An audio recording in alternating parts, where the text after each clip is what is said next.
Hey Capricorn, I hope you're all doing amazing. I have no doubt in my mind that you're not.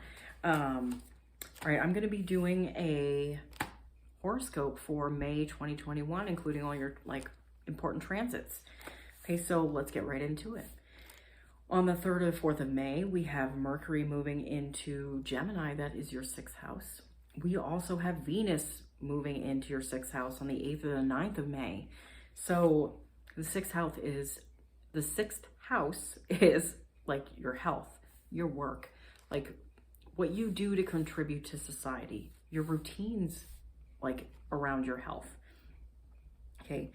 You could be deciding to start working out. You could be deciding to become a vegan. You could be deciding to be a vegetarian.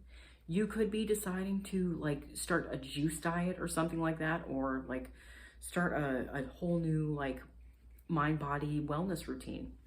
That's something that could be happening for you.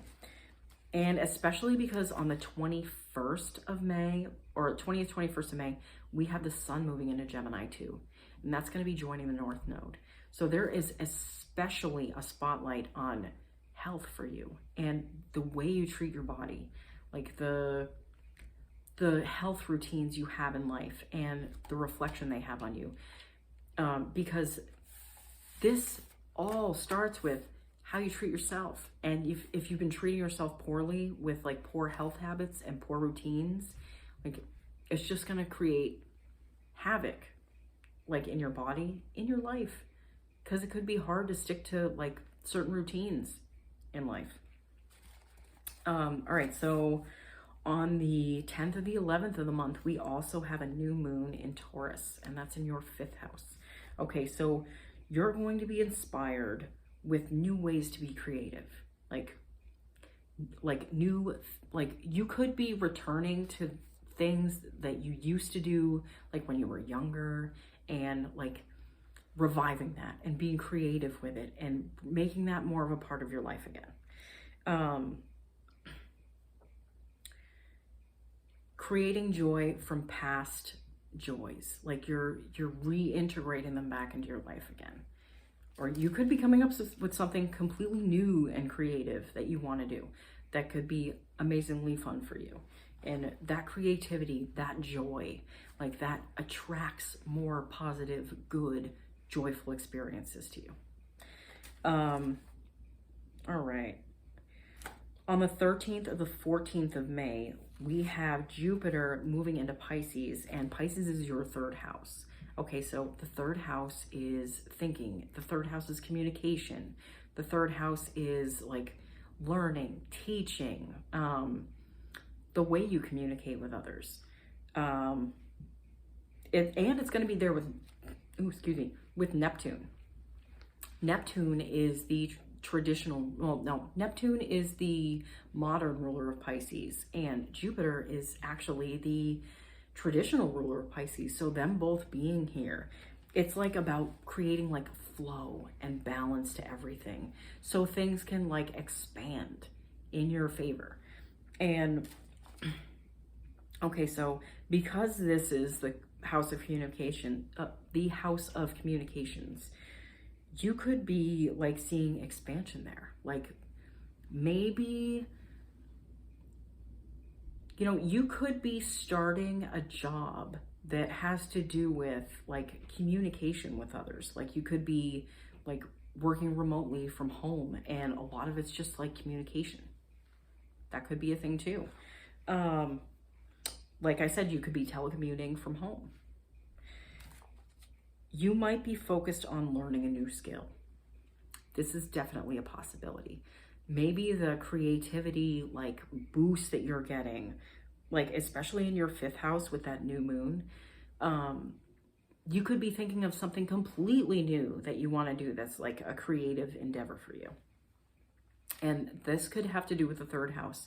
And with Jupiter being there, it could expand this to something so much bigger than you ever thought it can be, especially because Jupiter can bring luck and fortunate circumstances. I like to see Jupiter in a positive light. I like to see them all in a positive light, because I know there are shadow sides to every planet, and that's great. And each house also has a shadow side, but what you focus on, like what you put your attention on, grows. And Jupiter knows this better than anybody. Okay, so like focus on the positivity that you can bring forth in this house, especially in your third house. Like you could be getting a new way that you communicate with others. Like maybe you feel more comfortable communicating with others now than you ever did. That's possible. All right. Oh, I almost forgot. With Neptune being there with Jupiter in your third house, this can encourage you to be following your intuition more. Like you could be getting those intuitive hits, those intuitive nudges. And because you've been doing, like you've been revamping how you take care of yourself, like your health habits, all that stuff, especially with everything in your sixth house, this can only expand what you're working on in your third as well, with that communication. All right, on the 25th, 26th, we have a lunar eclipse in Sagittarius in your 12th house. You're looking to find your inner balance, okay? You could be facing some shadow emotions that are coming up, and you're going to see them from a different place. Like you're going to be looking at them from like a different perspective. So because you're sitting with those feelings and you're like seeing them for what they are, they can fall away and you can move past them. Maybe even finally move past them. If it's something that's been a reoccurring like lesson that you've been like having to learn. Especially because this is a total lunar eclipse in Sagittarius in your 12th house, the house of the unseen, the things you can't see. So like, I feel like what you can't see is, what am I trying to say here? It's like your subconscious, like you're working through your subconscious baggage. That's huge. This is huge. Yeah, your shadows come up so the blockage can be healed. Like that shadow is a blockage and that's holding you back from so many things. Like you have 6th house lit up and you have the 12th house lit up. So like that energy is working together to create something new in your life. Like, all right, let's see. Ooh, you could be more interested in like esoteric studies too. You could be more interested in like tarot and astrology and just like the unknown. You could be studying something that has great interest to you now. That's something that's kind of a taboo subject, which is really cool. On the 29th or like the 30th of May, we also have Mercury retrograde coming up. So this is going to be retrograde in your 6th house. So I wouldn't sign any contracts, like I wouldn't sign a new gym membership or anything like that during the Mercury retrograde. Mercury retrograde is going to be from the 29th, 30th of May until the 23rd of June. So during that time, I would not sign any contracts, okay? If you started something before that and like it's a good time to reflect, it's a good time to go over it and like see where you stand with it, but I would not start something new during that time, or I wouldn't sign anything at that time. If something breaks during that time, fixing it can be tough.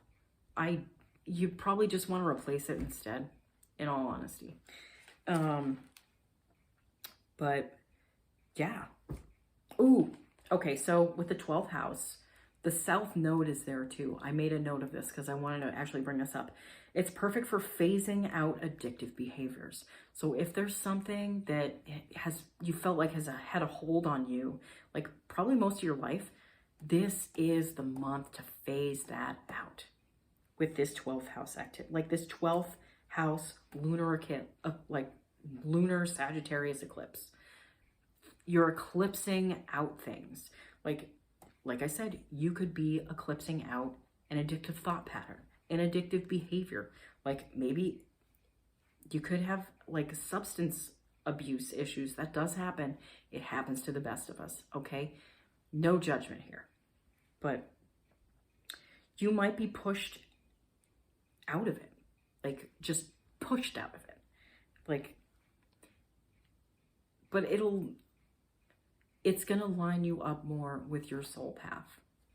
Because again, that will feel like a blockage, and blockages are being moved out of your life. Yeah, you like going away from the unseen towards better health, like a better job, like a new way to take care of yourself. And this will be like a new way that you see yourself and like you feel on the inside going forward. And that is going off the energy that you were putting into yourself through April. Yeah, the South Node being there in the 12th and the North Node in your 6th house. This is like it's working together. That energy is working together. And like what you do in both these houses, like facing those shadows and like working on, that's basically loving yourself. Your health habits have a lot to do with self-love. So this is a self-love month for Capricorn. And I'm incredibly excited for you guys.